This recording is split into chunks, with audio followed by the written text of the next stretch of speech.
chers téléspectateurs, à cette semaine africaine pour le climat. Dans le cadre de cette semaine, il y a votre Focus Pays et nous sommes en compagnie d'un digne représentant de la République démocratique du Congo. Il va se présenter et il nous parlera des projets en perspective pour son pays. Bonjour monsieur. Oui, bonjour madame, c'est monsieur Adelin Yarmoine. Je suis vice-président de l'Union africaine des acteurs du foie et de la climatisation. Je suis ressortissant de la RDC et nous sommes ici venus pour cette grande conférence sur le climat, pour cette semaine africaine. Donc au Congo, nous sommes vraiment un pays solution. Parce que le Congo, vous connaissez, quand on parle du bassin du Congo, la grande partie c'est le Congo, la République démocratique du Congo. La solution de notre pays réside dans tout ce que nous avons comme des tourbières et tous ces mix énergétiques que nous avons au Congo. Mais le grand problème, c'est quoi? C'est que nous voulons participer au changement climatique. Nous voulons être des acteurs principaux dans tout ça. Mais le problème, c'est que nos pays qui vont abandonner leur culture, leurs activités naturel, c'est-à-dire la pêche, l'élevage et tout ça, pour conserver la nature. Qu'est-ce qu'ils vont gagner en échange? Quelle est la retombée de tout ça? Mais vous êtes aussi sans ignorer que nous sommes d'abord, moi qui vous parle, je suis président de l'association congolaise professionnelle du foie et de la climatisation. Nous pensons que sans le développement réel d'une industrie ou d'une chaîne de froid dans nos pays africains, nous ne pouvons pas parler de développement. Nous voulons très bien parler de financement, de tout ce que nous voulons sur le changement climatique, mais le grand problème, c'est d'abord la chaîne du froid. Nous, en Afrique, nous sommes des pays à vocation agricole, des pays à vocation pastorale, on fait l'élevage, on fait beaucoup de pêche, mais le grand problème, c'est que qu'est-ce que nous allons devenir sans une chaîne de froid? Qu'est-ce que nous allons faire sans une chaîne de froid? C'est pourquoi nous voulons sensibiliser nos acteurs, d'abord les politiques, pour qu'ils mettent en place des politiques viables, des politiques qui donnent la possibilité aux Africains d'accéder au financement pour le développement du secteur du foie. Parce que le foie est vraiment un pilier essentiel. Le foie, on nous a appris à l'époque que le foie était un luxe pour les Africains, alors que nous sommes dans des pays chauds. Donc le foie n'est pas un luxe pour nous. Le foie, c'est plutôt un pilier qui manquant du développement de l'Afrique.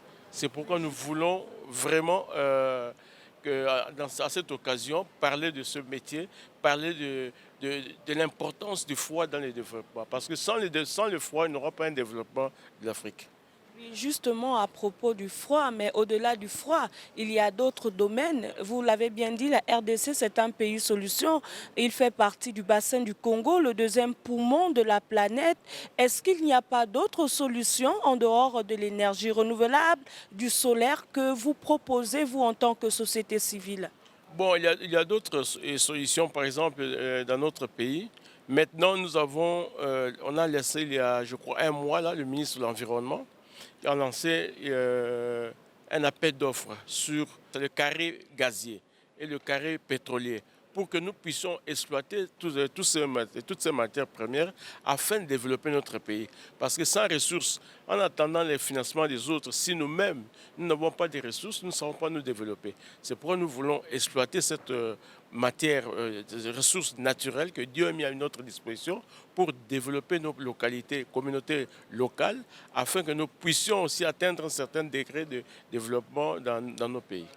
Alors, quelle est la lecture que vous faites aujourd'hui? On parle de préservation de l'environnement. Il faut mettre en place des politiques pour éviter le changement climatique, sinon s'adapter ou atténuer les effets du changement climatique. Comment l'Afrique pourra-t-elle s'autofinancer, vous qui êtes acteur de la société civile? Ben, madame, vous savez que, en fait, l'Afrique en général n'est pas n'est pas émettrice des gaz à effet de serre. Nous sommes au niveau de 7% par rapport à toutes les émissions globales. Donc la solution serait quoi? C'est que le principe environnemental qui dit les pollueurs sont des payeurs, que ceux qui polluent plus puissent financer afin que l'Afrique puisse se développer. Parce que si nous devons vous demandez à l'Afrique une participation win-win, c'est-à-dire 50%, 50%, l'Afrique ne saura pas le faire. Parce que nous, on pollue peu.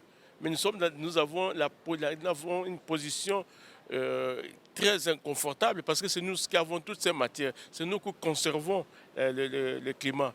Donc nous demandons aux pollueurs de mettre les moyens, s'ils veulent que nous conservons nos forêts, que nous conservons nos ressources naturelles, c'est à eux de mettre les moyens pour que nous puissions y arriver.